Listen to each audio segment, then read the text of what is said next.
কৃতি আর সুরেশের আজ নতুন বিয়ে হয়েছে। এটা ছিল ওদের অ্যারেঞ্জ ম্যারেজ, তাই দুজনেই একে অপরের কাছে ছিল একদমই অচেনা।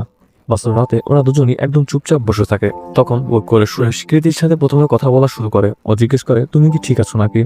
কৃতি মাথা নাড়িয়ে না বোধক উত্তর দেয়। এরপর সে বলে, আমাদের মধ্যে একদমই ভালোবাসার কোনো সম্পর্ক নেই, তাই আমাদের উচিত বন্ধুত্ব দিয়ে আমাদের সম্পর্ক শুরু করা। এটা শুনে সুরেশও হাসি মুখে রাজি হয়ে যায়। এরপর থেকে তারা একই ছাদের নিচে স্বামী স্ত্রীর মতো করে নয়, বরং খুব ভালো বন্ধু হিসাবে একসাথে থাকতে শুরু করে। আর ধীরে ধীরে দুজনে একে অপরকে বুঝতে শেখে। কৃতি নিজের জীবনের ছোট বড় সব কথা সুরেশকে খুলে বলে। সুরেশও খুবই মনোযোগ দিয়ে সব কথা শুনে।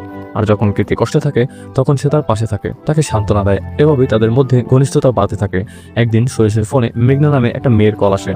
তখন সুরেশ কৃতির সামনে ফোনে স্পিকার দিয়ে মেঘনার সাথে কথা বলে, যাতে কৃতি এটা বুঝতে পারে যে সুরেশ তার থেকে কিছুই লুকাচ্ছে না। এভাবে ধীরে ধীরে কৃতির মনে সুরেশের প্রতি বিশ্বাসের জন্ম নেয়। আর নিজেদের অজান্তেই তারা দুজনেই একে অপরকে পছন্দ করতে শুরু করে। তাই একদিন রাতে কৃতি সুরেশকে বলে, আমি এখন পুরোপুরি তোমাকে বিশ্বাস করি, ভরসা করি, আমি তোমাকে অনেক ভালোবাসি।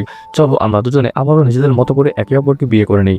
এটা শুনে সুরেশ ওর কথা মতো আবারও কৃতিকে বিয়ে করে নেয়। পরবর্তী বার দেখতে ভিডিওটিতে একটি লাইক দিয়ে চ্যানেলটি সাবস্ক্রাইব করে আমাদের সাথেই থাকুন।